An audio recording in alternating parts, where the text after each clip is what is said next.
Konnichiwa, and welcome to the 32nd podcast of the NC Rowan County Anime Group. My name is Robert Clyde Allen. I am the co-president of this club.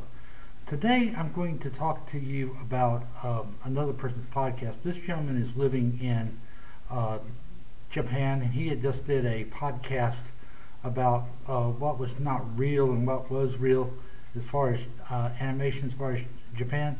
And he goes like, well, most of it is fantasy stories and stuff. That is true. A great deal of writing that the Japanese do is fantasy. But, however, there are real things that are in Japan that do exist. For example, this year marks the 30th anniversary of the Magic Knights of Earth, which was done by Clamp. Now, why I'm mentioning this, the first part of the story of the Magic Knights of Earth takes place in Tokyo Tower. Tokyo Tower is a real place in Japan. It has a large observatory on top, and it is bigger than the Eiffel Tower of France. Now, also too, in the animated series, The Great Teacher Onizuka talks about the mystic powers of Mount Fuji. Well, Mount Fuji is a real place in Japan, and I have read in books and stuff that the Mount Fuji is considered a sacred place, the home of the gods. So that is partly also real too. Japanese girls learning archery. Well, in the Magic Knights of Earth, one of the girls was efficient in archery. Also too, in the animated series Earth Maiden Ajuna, the very beginning of the story, the girl is trying to shoot a bow and arrow. And so they do teach Japanese archery to young girls. Also too, one last one in Sister Princess, one of Wataru's sister, who was named Haruka, was also very efficient in archery. So yes, Japanese archery is taught in Japan and is part of the sports. Also too, in Norgima, yes, in the morning when the teacher comes in, the classes stand up and they do bow to their teacher. That is also too a very Japanese tradition. Also too, Sister Princess, there was a mention of the tea ceremony.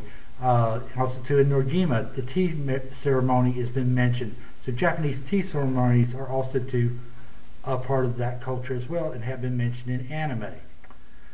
In the space battleship Yamato, well, Yamato was actually a battleship that was sunk during World War II. And that is also too very real and part of Japan. Akihabara was mentioned in Genshiken. And again, Akihabara is a real place. Sendai was also too mentioned in, let me think about, Soccer Wars TV series. Sendai is a real place. Okinawa was mentioned in Loving Hina.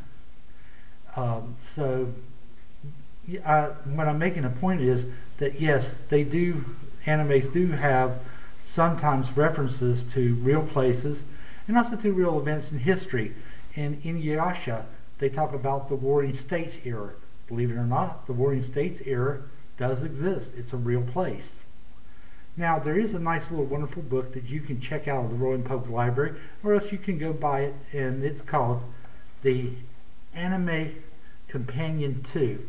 This young woman who wrote this book went and separated what was from the Japanese animation and what was real, and also too talked about some of the words and different things that are about Japan that was taken from anime. The book runs about let's see, $18.95 in U.S. currency. I highly recommend this book because it's a very nice reference book if you wanted to see what was done in Japanese animation and what is real in Japan. Also too, I'm a bit of a book reader. This is another book that you can check out of the Rowan Public Library. This is called the Anime Encyclopedia. Now this book, sorry for it being in such a rough shape, but I do use this quite very often to describe some of the shows that I've talked about, and also to do some research. So what have we learned? yes, that in anime they do use real places, real events uh, that happen in anime. I have to agree with Tiffany Grant that anime is supposed to be watched for entertainment value. Uh, but when you have writers and stuff that uses real places in Japanese, what are you supposed to do? You can only go by and separate the fiction from the facts.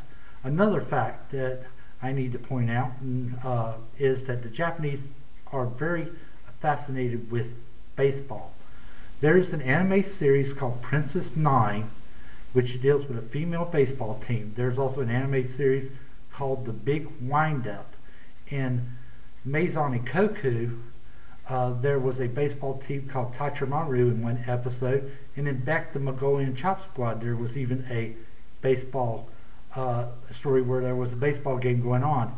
In Ultramaniacs, one of the characters played Little League Baseball. So, baseball is also part of Japan's culture. Our next meeting will be on July 17th at 5 o'clock in front of the Books A Million. At 5:30 we will go over and watch The Great Teacher Onizuka.